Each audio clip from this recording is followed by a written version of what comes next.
Bonjour à tous, je vous retrouve pour une vidéo que j'ai déjà tournée mais qui malheureusement n'a pas été prise en compte par mon appareil, ce qui m'énerve au plus haut point, mais bref, passons. Donc cette vidéo c'était sur les compléments alimentaires que j'ai pu prendre à travers ma vie, je vais pas vous parler des vitamines ou quoi que ce soit puisque c'est votre médecin la plupart du temps qui vous les prescrit, voilà, puis je pense que vous êtes assez grand ou vos parents sont assez grands pour savoir quand est-ce que vous en avez besoin, de toute façon ça se sent. Quand je vous parle de compléments alimentaires, c'est des compléments alimentaires type brûle-graisse, préparateur au soleil, aide à l'endormissement, lutte anti-stress, des choses comme ça. Donc vous ne le savez peut-être pas et cela ne se voit peut-être pas forcément lors des vidéos, mais je suis une grande stressée et une légère insomniaque. C'est-à-dire que je vais pas faire une nuit blanche, mais je vais pas dormir très longtemps. Donc du coup, il y a 5 ans quand j'ai passé mon bac de première, donc c'était français il me semble. Non, il n'y avait pas de français. Enfin, je crois pas.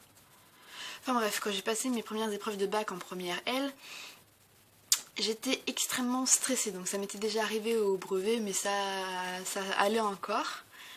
Mais au moment du bac, j'étais en gros stress, mais genre énorme quoi. Je m'en suis rendue malade, c'est-à-dire qu'un mois avant le passage des épreuves, j'étais extrêmement malade au point d'en avoir des nausées à longueur de journée, d'avoir des problèmes de digestion, enfin ça m'a tout chamboulé. Et je dormais mal, je dormais un nombre d'heures suffisant, mais c'était pas un sommeil réparateur du tout. Donc du coup, j'ai passé mon bac de première comme ça, puisque voilà, enfin pas de solution. C'est un petit peu la sophrologie ou quoi que ce soit, mais voilà, ça n'a pas spécialement marché. Donc l'été qui a suivi le bac de première, j'ai eu rendez-vous avec un... Comment ça s'appelle déjà ? Un ostéo. Et donc elle m'a dit qu'effectivement j'avais l'air d'être une personne assez stressée, que... Enfin voilà... Et que pour m'aider, je pouvais essayer de prendre des compléments alimentaires à base de magnésium marin et de vitamine B6, il me semble. Donc elle m'avait conseillé 2 produits, j'ai utilisé les 2. Je me souviens plus du tout du nom de la marque ou quoi que ce soit, je me souviens juste que c'était au magnésium, puisque le magnésium est connu pour faciliter l'endormissement et déstresser entre guillemets, enfin voilà, éviter que ça soit non plus trop énorme. Et de fait, donc j'avais commencé ça au moment du bac blanc, puisqu'elle nous avait dit que c'était pas non plus une solution miracle et qu'il fallait que ça soit une cure qui dure assez longtemps. Donc j'ai commencé au moment du bac blanc de terminale, donc qui était une légère source de stress, mais ça allait quoi, jusqu'à la semaine avant le passage du bac. Et c'est une décision personnelle, j'ai décidé d'arrêter au moment du bac vraiment, parce que bon, c'est pas une fois que t'as les pieds dedans qu'il faut arrêter qu'il faut s'inquiéter de ton stress. De toute façon c'est bon, t'es dedans. Et effectivement ça m'a vachement aidé. Donc du coup je retrouvais pas la marque exacte de ce truc là, donc j'ai fait des cures de magnésium toutes bêtes au moment de mes passages partiels, puisque pas parce qu'on change de niveau scolaire que le stress s'en va, malheureusement ce n'est pas comme ça. Depuis, j'ai réussi à trouver des solutions pour régler un petit peu mon stress, en tout cas naturellement, sans prendre de compléments alimentaires, même si c'est des compléments alimentaires naturels. Donc ça va mieux. Le sport, ça aide beaucoup, hein, faut pas se leurrer. Moi, personnellement, c'est le stress qui m'aide. Ensuite, qu'est-ce que j'ai pris ? Bon, j'ai pris des vitamines comme tout le monde, mais ça, voilà, enfin, c'est pas nouveau, je pense que tout le monde connaît. Ensuite, qu'est-ce que j'ai pris comme genre de complément alimentaire ? Quand je suis arrivée à la fac, je crois que j'en prenais déjà quand j'étais au lycée, mais je suis pas sûre, on s'est aperçu que j'avais d'énormes problèmes au niveau de mes ongles, c'est-à-dire qu'avant, quand j'avais pas d'appareil dentaire ou quoi que ce soit, je me les bouffais. Normalement, quand on a un appareil dentaire style rail magnifique qui te fait un sourire d'enfer, on n'a pas la capacité, enfin c'est très douloureux de se manger les ongles. Moi, ça a duré une semaine, après j'ai recommencé tout pareil. Sauf que ça commençait à devenir gênant, puisque du coup mes ongles poussaient n'importe comment, se plantaient dans ma peau, voilà, j'avais des petites peaux qui s'enlevaient de partout, je saignais à longueur de semaine. Donc on a cherché des trucs pour solidifier mes ongles, qui poussent bien, en santé, tout ça. Et comme en plus moi je voulais refaire pousser mes cheveux, puisque j'avais eu la bonne idée de me faire couper les cheveux à cette hauteur là, parce que je les avais déglingués. Sauf que avant je les avais... voilà, en dessous de la poitrine. Donc j'étais un petit peu dégoûtée, donc on a cherché un truc qui pouvait faire les deux tant qu'à faire, on est tombé sur la levure de bière. Donc je suppose que vous en avez déjà entendu parler, je suis certainement pas la première à vous parler de ça. Et donc je me suis mis à faire des cures de levure de bière, donc en général c'est par 2 mois que c'est vendu. Moi je faisais des cures de 2 mois, 1 mois d'arrêt, et je reprenais une cure de 2 mois. Et je faisais ça toute l'année. Donc c'est chiant, hein, la levure de bière c'est merveilleux. Donc pour les ongles, je sais pas ce que ça fait, moi ça m'a rien fait. Donc, puisque clairement là je les avais tous pétés il y a 1 semaine ou 2 à ras et sans rien prendre, ils sont revenus à cette longueur là. Ils sont juste ce qu'il faut de dur. Et ils sont pas dégueulasses, ils ont arrêté de se dédoubler. Enfin, ça arrive de temps en temps en fonction de si je suis malade ou pas. Enfin, voilà.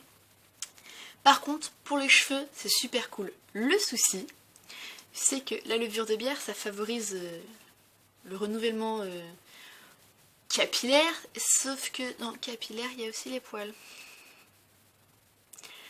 Voilà. Donc autant si ça pouvait avoir un effet sur mes cils et tout ça, je n'aurais aucun problème. Sauf que m'épiler les sourcils tous les 2 jours et m'épiler les jambes toutes les semaines, ça fait pas partie de mon délire. Donc moi personnellement, maintenant que je suis dans mon appartement, bon ça fait 3 ans mais voilà, maintenant que je suis dans mon appartement, et ben j'ai décidé que, plutôt que d'avoir juste la simplicité de vas-y je prends un comprimé, ça va plus vite, puisque quand j'étais au lycée j'étais en internat et donc du coup j'avais pas le temps d'avoir 15 millions de produits que je m'applique et tout ça. Maintenant j'ai arrêté la levure de bière, mais alors complètement, hein, ça fait 1 an et demi je crois que j'en ai pas pris du tout. Déjà parce qu'en plus je trouve que ça pue et que c'est une odeur de poiscaille, mais vraiment un poiscaille, ça fait longtemps qu'il est sorti du frigo et qu'il est plus consommable. Mais du coup je suis passée moi à l'huile de ricin, donc c'est pas du tout un complément alimentaire du coup. Mais au moins tu décides ce qui pousse, voilà, hein, parce que bon, entre le fait de ne plus vouloir m'épiler les jambes toutes les semaines, le fait de vouloir faire pousser uniquement certains poils de mon visage, c'est-à-dire juste mes cils, et le fait que mes cheveux maintenant, ayant un undercut, ne sont pas... J'ai pas forcément envie de me faire la tonte de la nuque toutes les semaines. J'avoue que j'apprécie pouvoir décider un petit peu les zones qui vont pousser ou pas. Bon par contre, un truc que je n'avais pas avant et que j'ai maintenant, c'est ça là, des petits cheveux. Comme ça là. Ça n'existait pas avant. J'avais pas. Maintenant oui. Enfin bref, donc du coup la levure de bière ça peut être bien, mais si seulement vous n'êtes pas... Vous êtes blonde. Si vous êtes blonde, ça c'est cool. Parce que du coup, les poils on les voit un petit peu moins. Ou alors si vous en foutez à fond d'avoir des poils, si ça vous dérange pas, allez-y, la levure de bière, c'est super bien pour faire pousser les cheveux. Après faut faire des soins et tout, hein, faut pas croire non plus que c'est merveilleux. J'ai utilisé les préparateurs au soleil de chez Juamine je crois. Je crois que c'était aussi ce que je prenais pour la levure de bière. C'est pas mal. Ça compense pas le fait de s'exposer au fur et à mesure au soleil pour habituer la peau et pas la choquer, pas la traumatiser et qu'elle crame pas. Mais ça aide un petit peu. En tout cas, si comme moi vous aimez pas arriver blanche au soleil, même si vous faites une exposition au fur et à mesure, c'est pratique. Après, avec tous les trucs du style... bon, ça, je l'ai récupéré de ma mère parce que elle, ça lui convient pas, c'est trop foncé. Donc c'est Auto Helios, auto bronzant, gel fondant, aloe thermal, pour peau sensible de chez La Roche-Posay. Donc c'est vachement bien, sauf si comme moi vous oubliez de vous laver la main après, du coup vous ressemblez à un Oompa Loompa pendant 1 semaine. Mais du coup ça fait un léger voile bronzé sur la peau, donc moi je l'avais testé là juste sur une jambe pour me rendre compte. Et c'est vachement bien puisque du coup ça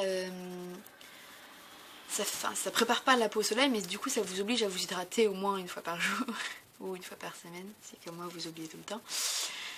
Mais je trouve que les trucs comme ça c'est limite mieux que les préparateurs solaires, puisque les préparateurs au soleil ça peut à la limite voiler la peau, mais ça n'hydrate pas ni rien en fait. Donc je pense que c'est mieux d'utiliser quelque chose comme ça qui va vous bronzer légèrement la peau. Choisissez-le bien quand même, hein. Il y a des trucs auto-bronzants où tu finis orange de chez Orange ou très foncé d'un coup. Donc celui-là, ça fait vraiment un léger hâle. Ça s'en va au bout de 3 douches, sachant que je prends des douches tous les jours. Voilà. Donc ça m'oblige à en plus m'hydrater la peau, ce qui, je pense, est nettement mieux quand on approche de l'été. Et bon, l'hiver c'est d'autant plus pratique si jamais tu veux rester bronzé et ne pas ressembler à un crocodile de tes jambes. Voilà. Et du coup, à la base, j'avais l'idée de faire cette vidéo puisque j'ai commencé il y a maintenant 2 semaines et demie une cure de thé vert guarana qui est... C'est un complexe dit brûle-graisse de chez Juvamine aussi. Donc c'est une cure de 30 jours. Normalement on est censé la faire tout d'un coup. Moi je vais clairement la faire en 2 fois. Donc 15 jours de cure comme j'ai déjà fait. Une semaine avec rien et 15 jours de cure. Tout simplement parce que j'ai déjà une alimentation qui fait que je draine et que j'élimine pas mal. Et donc du coup avoir un brûle-graisse en bonus, ça fait que clairement je passe ma vie dans mes toilettes. Je sais, c'est très sexy, très classe tout ça, mais voilà, c'est ce qui arrive. Donc je pense pouvoir dire que c'est efficace. Après, je suis pas du genre à monter sur la balance toutes les semaines. Donc clairement, je ne me suis pas pesée avant de commencer et je ne pense pas me peser après avoir fini. Mais je vous dirai, visuellement, si ça a eu quoi que ce soit, si au niveau de ma digestion ça a changé quelque chose, puisque je pense que c'est plus à ce niveau-là qu'il faut regarder. C'est pas pour autant que je me permets de manger plus gras ou moins faire attention à ce que je mange. Au contraire, je crois que j'en ai déjà parlé, mais je suis en train d'essayer de passer au végétarisme. Non pas végétalisme ou vegan ou quoi que ce soit, hein, parce que voilà, c'est un choix de vie. Je préfère... Je mangeais déjà pas beaucoup de viande de base, donc ça change pas grand chose. Au contraire, ça fait que je m'intéresse à quelque chose pour remplacer la dose de protéines que je n'ai pas, qui peut parfois me manquer pendant mes séances de sport. Ou au contraire pour me construire le muscle que j'aimerais avoir. Enfin bref, je m'égare. Donc je pense que ce truc-là pourrait être efficace. Je vous en reparlerai peut-être rapidement dans une vidéo qui n'aura pas forcément à voir avec ça. Mais donc voilà. Sinon, en complément alimentaire, j'en ai pas testé beaucoup d'autres. Il y a des choses que je testerai clairement jamais, ça m'intéresse pas. Ou alors, c'est pas encore, je suis pas encore à une période de ma vie où j'ai besoin de ces trucs-là, du style... je sais pas, j'ai vu des compléments alimentaires. Alors des compléments alimentaires auxquels je crois pas du tout, du style perte de mémoire. Bon, les trucs pour les jambes lourdes, ça peut marcher, ça peut être de nosage. Moi personnellement, ça me concerne pas. Les produits drainants en liquide, là, je sais plus qui c'est qui fait ça, Gaylord Doseur, je sais plus qui, enfin, ces trucs-là, oubliez, moi, j'y crois pas du tout. Oui, je crois à ces genres de choses-là, mais pas aux produits drainants, mais, buvez de l'eau, quoi, c'est la même chose. À la limite, buvez du café ou du thé vert, parce que ça, voilà, quoi, une bonne bouteille d'eau, même si vous n'arrivez pas à vous descendre une bouteille de 2 litres dans la journée, vous buvez toujours autre chose à côté, du thé, du café, du jus de fruits, du lait, je sais pas. L'essentiel c'est de boire 1,5 litre de liquide non alcoolisé tant qu'à faire, et pas trop sucré, ce serait mieux. Mais voilà quoi, les produits drainants j'y crois pas. Donc bref, mais après oui, il y a plein de choses comme ça auxquelles que je ne testerai pas puisque j'y crois pas, je vois pas l'intérêt ou je me sens pas concernée. Mais si jamais vous avez des idées d'autres compléments alimentaires comme ça que vous connaissez et vous avez peut-être pas osé tester et que vous voudriez savoir si mon avis ou quoi que ce soit, et que moi ça m'intéresse, hein, je précise bien que je ne prends pas tout et n'importe quoi non plus, je les essayerai peut-être dans une prochaine vidéo. En attendant, cette vidéo est finie, donc j'espère qu'elle vous aura plu et d'ici la prochaine fois, bisous!